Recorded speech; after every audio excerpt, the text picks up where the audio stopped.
Please don't forget subscribe to the channel and hit the bell to get notified of new daily videos. I'd inherited Great-Aunt Cecilia's cabin after she passed, a place so deep in the Redwood Valley that my phone had no signal past the turnoff from the main road. It was rustic, secluded, and exactly what I needed after my breakup. A place to get away, sort my head out, maybe even finish that novel I'd been pretending to write. My friend, Zaid Finley, offered to help me move some initial supplies and clear out the worst of the dust. He lasted 3 days before claiming city withdrawal and making his escape, leaving me to my solitude. The cabin itself was a relic, full of Aunt Cecilia's eccentricities.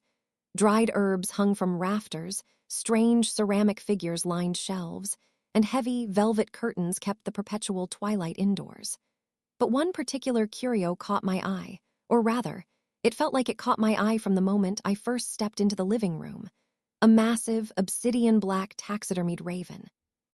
It perched on the rough-hewn mantelpiece above the stone fireplace, its wings slightly flared as if caught mid-landing. Its glass eyes, a startling shade of amber, were fixed forward, reflecting the dim light like tiny, malevolent suns. There was an unnerving realism to it, every feather perfectly placed, every angle precise. It wasn't just old, it felt ancient.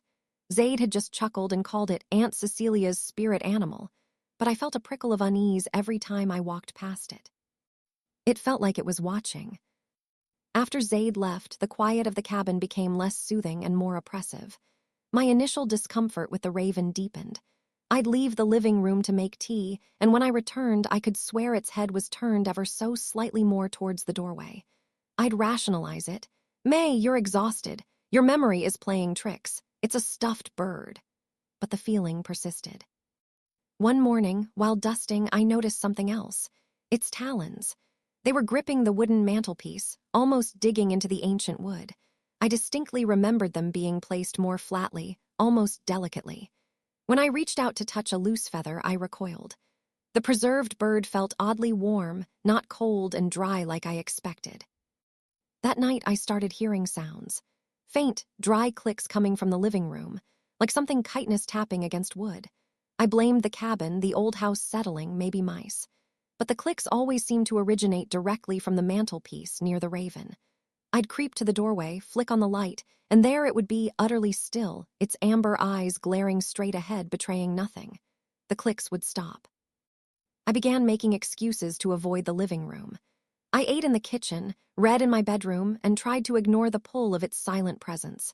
But the cabin was small, and its gaze felt inescapable. I started seeing its reflection in the window panes at night, a dark silhouette with 2 glinting points, always facing me, no matter where I stood. One particularly stormy evening, the cabin groaned under the wind's assault. A branch scraped against the window, sounding like frantic fingers. I was huddled in my armchair, trying to read by the firelight, when I heard a distinct thump from the living room. My blood ran cold. I knew with absolute certainty it wasn't the wind this time. Slowly, I stood up, my heart hammering against my ribs. I moved to the living room doorway, my hand fumbling for the light switch, but not daring to turn it on. The fire cast dancing shadows, illuminating the raven on the mantelpiece. And then I saw it. Its head was craned far to the left, almost 180 degrees, its beak pointed directly at the wall beside the window. As I watched, paralyzed, its head slowly, unnaturally, pivoted. It moved with the smooth, deliberate motion of a living creature, not the jerky mechanics of something being repositioned. Its amber eyes found mine across the darkened room. They didn't just reflect the firelight anymore, they seemed to glow with a cold, predatory intelligence. I could feel its gaze on me, penetrating, dissecting. It wasn't a stuffed bird. It was a watcher, a patient, evil watcher. A dry, guttural caw ripped from its beak, a sound too raw, too real for an inanimate object. It was a sound of ancient forests and hungry shadows. The sound echoed in the small room, deafening. My fear snapped into a primal rage. This thing had invaded my sanctuary, my mind. "Get out!" I screamed, grabbing a heavy iron poker from beside the fireplace. I swung it wildly, connecting with the mantelpiece. The raven tilted, its glass eyes still locked on me, unfazed. I struck again, harder, aiming for its body. The poker met resistance, a horrible crunch that sounded like dried bones. A flurry of black feathers erupted, swirling in the firelight. I felt a sharp, searing pain on my arm as something scraped me, leaving 3 angry, red lines. Its talons, or perhaps its beak, had lashed out. With a desperate cry, I swung the poker one last time with all my strength. This time, it connected with the raven's head. There was a sickening, splintering sound, like fragile glass and old wood giving way. The head detached, flying across the room and shattering against the far wall. The body, still unnervingly upright for a moment, toppled backward into the roaring fire. A plume of acrid smoke, smelling faintly of singed feathers and something else, something metallic and cold, filled the room. The flames licked at the taxidermy, consuming it quickly. I stumbled backward, clutching my bleeding arm, watching the fire turn the dark form into embers. I didn't stay to watch it burn to ash. I didn't stay to clean the blood or the shattered glass. I ran. I grabbed my car keys, threw a coat over my nightgown, and sped down the winding, unlit road, never once looking in the rearview mirror.